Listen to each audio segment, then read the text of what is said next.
Le monde est sur le point de changer à tout jamais. Et très peu de gens s'en rendent compte. L'hégémonie américaine va bientôt prendre fin. Les pays du Sud se sont réveillés avec détermination. Le Brésil, la Russie, l'Inde, la Chine et l'Afrique du Sud, qui forment l'alliance des BRICS, sont littéralement en train de changer la configuration économique, financière et monétaire du monde entier. Cet événement représentera le moment le plus significatif que le monde ait connu depuis la Seconde Guerre mondiale. Presque tous les médias financiers en parlent. Il est fort probable que cet événement aura lieu dans quelques jours, lors du sommet des BRICS en Afrique du Sud, avec l'annonce tant attendue de leur monnaie commune. Le monde n'est pas prêt pour cette annonce, et les conséquences seront énormes et changeront à jamais la configuration du monde. The strength of a nation's currency is based on the strength of that nation's economy. And the American economy is by far the strongest in the world. The SWIFT system, that actually became weaponized by the U.S. The Monetary Authority of Singapore and the People's Bank of China have renewed the bilateral currency swap arrangement. Saudi Arabia is in discussions with China to price some of its oil sales in yuan. But as ties with Washington continue to be strained, Beijing and Moscow are diversifying. China and Russia had taken another step closer towards dumping the dollar and agreed to trade in their respective national currencies, the Russian ruble and the Chinese yuan. Le 2 juin 2023, les ministres des Affaires étrangères des pays du BRICS ont fait une annonce majeure. Ils allaient mettre en œuvre leur projet de création d'une nouvelle monnaie internationale pour les échanges et les transactions financières et que la monnaie en question sera adossée à l'or. Les pays des BRICS représentent une population de 3,2 milliards d'habitants, soit à peu près 41% de la population du monde entier. Ils représentent 25% du PIB mondial, soit 27 trillions de dollars sur les 106,8 trillions de dollars du PIB global. La plupart de ces pays font toujours les échanges internationaux avec le dollar américain. Si l'Afrique du Sud veut acheter quelque chose à la Chine, elle utilise le dollar américain. Pour n'importe quelle transaction financière et n'importe quel de ces échanges commerciaux, elle utilise le dollar, parce que c'est la monnaie de réserve mondiale. Et cela contribue à faire des États-Unis la plus grande puissance économique au monde. Imaginez donc l'impact que cela aurait sur l'ordre mondial en cours, sur la géopolitique globale, si des pays qui représentent 41% de la population mondiale décident d'utiliser, dans tous leurs échanges, une monnaie qu'ils auraient créée et qui serait adossée à l'or. Dans cette vidéo, nous allons voir comment, dans les jours à venir, l'ordre mondial va être profondément bouleversé par l'introduction, par les pays du BRICS, d'une monnaie commune et comment cela impacterait le monde entier. Et la question la plus importante d'entre toutes, comment ces pays émergents ont acquis ce pouvoir de changer l'ordre du monde. Bienvenue dans le nouvel ordre mondial où les pays émergents refondent le système financier monétaire du monde entier. L'année 2023 sera inscrite dans l'histoire comme une année où un événement majeur s'est produit au niveau planétaire. On parlera bien évidemment de l'intelligence artificielle, mais également du bouleversement de l'ordre économique, monétaire et financier du monde entier. 2023, c'est l'année où les BRICS ont accéléré leur projet de création d'une nouvelle monnaie internationale adossée à l'or pour le commerce et la finance.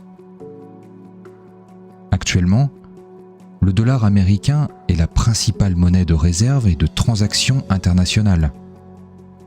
Pour avoir ce statut, il a fallu aux États-Unis la victoire de la Seconde Guerre mondiale afin d'imposer leurs règles sur le monde entier. Pendant très longtemps, et ce depuis la Seconde Guerre mondiale, la place du dollar américain en tant que monnaie d'échange n'a pas du tout été contestée.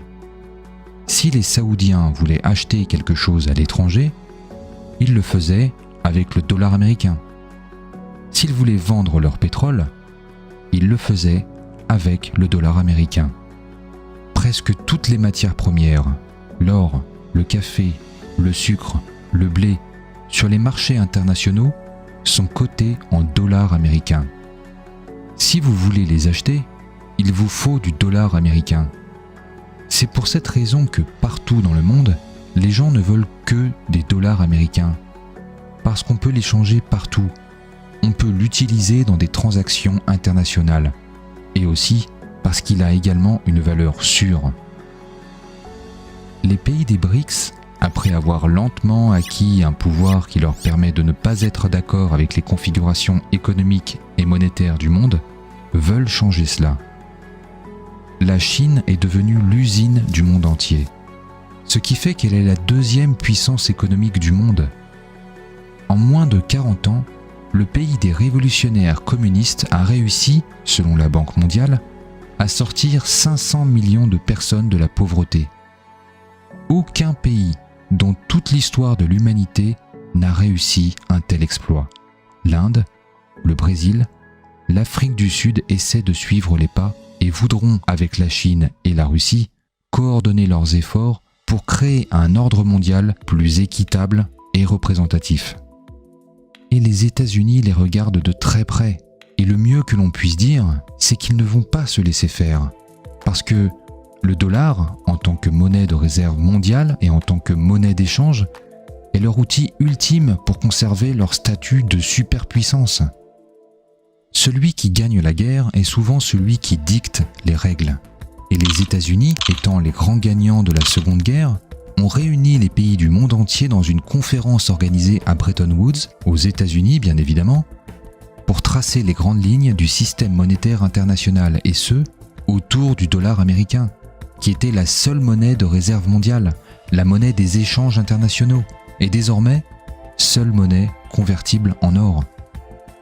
Aucune autre puissance, aucun autre pays ne pourrait hausser le ton ou lever sa voix contre ce choix, parce qu'aucun n'égalerait les États-Unis dans tous les domaines, qu'ils soient économiques, politiques ou autres. Le seul pays qui faisait face aux États-Unis était l'URSS, et ce, que sur le plan militaire. Mis à côté ce fait, ils ont vaincu tous leurs adversaires. Ils ont vaincu les Allemands, dominé les Britanniques, combattu les communistes, largué 2 bombes sur le Japon, détruit le pouvoir de la livre britannique et imposé leur monnaie sur les pays du monde entier. Tout obstacle sur le chemin a été nettoyé. Et le dollar est prêt à être imprimé en grosse quantité, à être mis en avant et à être exporté partout dans le monde, pour être utilisé pendant les échanges économiques internationaux. Aucune autre monnaie ne pourrait vous acheter quelque chose à l'international. Seul le dollar le peut. Et seul le dollar est convertible en or. Mais en 1971, un événement qui est le résultat des 2 autres va corrompre à jamais le cours du dollar, et la grande fausseté de l'argent a commencé à cette date. Certains experts disent que s'il n'y avait pas eu cet événement, il n'y aurait jamais eu autant d'argent comme il peut y en avoir aujourd'hui. Il n'y aurait jamais autant d'institutions financières, des banques et autant de crises économiques.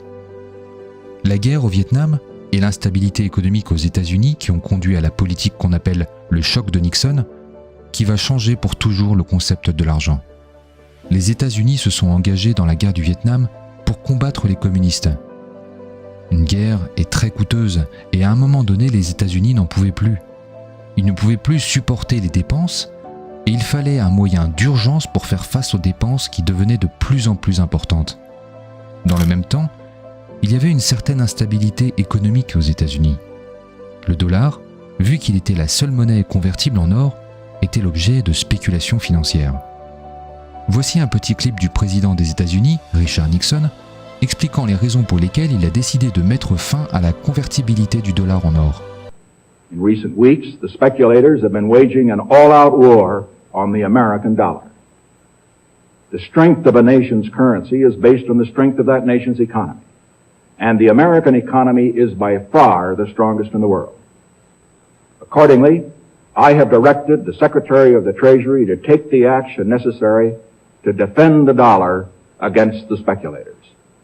I have directed Secretary Connally to suspend temporarily the convertibility of the dollar into gold or other reserve assets, except in amounts and conditions determined to be in the interest of monetary stability and in the best interest of the United States. Cette annonce a mis un coup à la confiance des autres pays dans le dollar américain. Mais dans la même période, il y avait un autre choc, connu sous le nom de choc pétrolier. Les pays arabes exportateurs de pétrole se sont révoltés principalement contre l'Occident et ont mis un embargo pétrolier. Cet embargo a été pris contre les États-Unis, le Canada, le Japon, les Pays-Bas pour leur soutien à Israël lors de la guerre de Kippour. De fait, le prix du pétrole a fortement augmenté. Il a été multiplié par 4, passant de 3 $ le baril à 12 $ en moins d'un an. Il a fallu attendre 1974, après des négociations, pour que l'embargo soit levé et les pays exportateurs se sont retrouvés avec de grosses quantités de dollars qu'ils ont pu finalement investir dans les économies occidentales. Ainsi est né le concept du pétrodollar et la demande mondiale du dollar a fortement augmenté. Partout dans le monde, les gens voulaient des dollars américains parce qu'ils permettaient des échanges internationaux et facilitaient les investissements à l'étranger.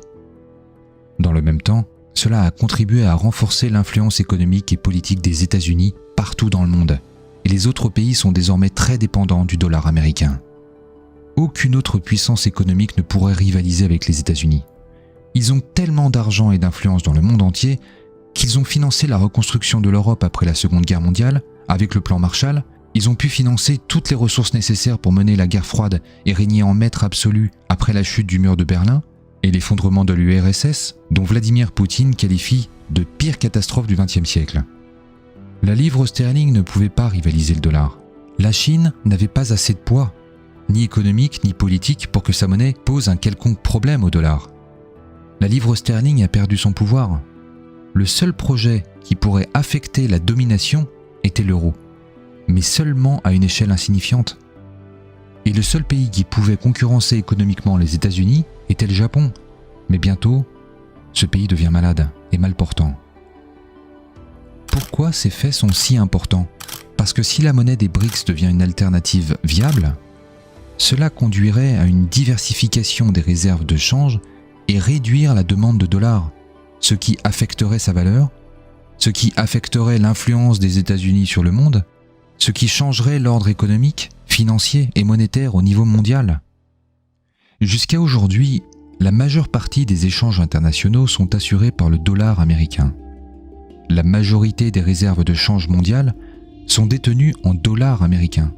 Et avec un euro qui n'est pas du tout à la hauteur, qui s'est cassé la figure entre 2021 et 2022, s'échangeant jusqu'en dessous de la parité, une livre sterling qui continue de sous-performer, la demande du dollar n'a jamais été aussi importante que maintenant. Les pays du Sud et le tiers-monde ne se sentent pas du tout représentés. Ils manifestent leur mécontentement et beaucoup suivent les BRICS dans leurs projets. Une introduction de la monnaie des BRICS pourrait remettre en question cette domination du dollar et éventuellement rééquilibrer le système monétaire international. Une telle monnaie commune pourrait stimuler le commerce entre les pays du BRICS en éliminant les coûts de transaction liés au taux de change. À certains égards, cette monnaie sera au pays des BRICS ce que l'euro est au pays de l'Union européenne, sauf qu'ici, la population concernée par cette monnaie commune n'est pas de 500 millions comme dans l'UE, mais de plus de 3 milliards, soit 41% de la population mondiale. Et vu la croissance économique observée par les pays des BRICS ces dernières années, et leur poids sur les échanges internationaux, cela aura un impact significatif sur l'économie mondiale. L'élan est tellement énorme que l'Algérie souhaite rejoindre les BRICS, l'Arabie Saoudite souhaite rejoindre les BRICS, l'Argentine, l'Égypte, beaucoup de pays montrent leur intérêt. Même la France veut se rapprocher de l'alliance. Alors, une monnaie commune d'une telle alliance qui représente 41% de la population du monde ne changerait-elle pas l'ordre global établi depuis la Seconde Guerre mondiale ? La réponse qui se rapprocherait le plus de la vérité est oui. Maintenant, cette monnaie ne remplacerait-elle pas leurs monnaies nationales respectives ? Il n'y a aucune déclaration qui dispose que la monnaie des BRICS va remplacer leurs monnaies nationales respectives. La monnaie nationale est un domaine régalien que les États ne voudront pas céder. Si elle n'est pas destinée à remplacer leur monnaie nationale, la monnaie commune des BRICS ne servira qu'à faciliter le commerce et les investissements entre ces pays, et idéalement faire contrepoids au dollar américain. Et si vous doutez de la détermination des pays des BRICS et croyez qu'une monnaie commune des BRICS n'est pas du tout faisable ou envisageable, Regardez ça. Les États-Unis, n'ayant pas grand choix face à l'invasion de l'Ukraine par la Russie, ont pris des sanctions à l'encontre de la Russie. À ce niveau, je crois que vous les connaissez tous.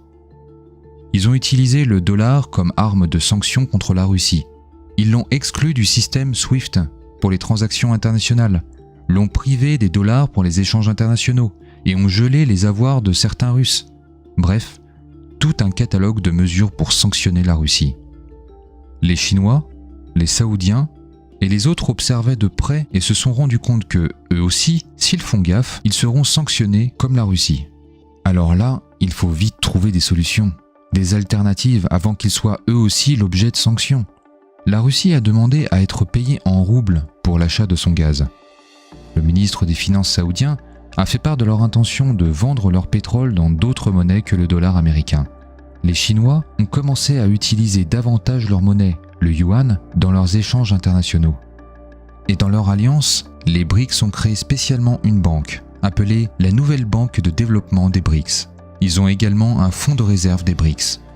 Dans l'ADN des BRICS est inscrit un objectif spécifique: réformer le système financier mondial pour le rendre plus représentatif et équitable. 2023 sera l'année où beaucoup de choses vont changer.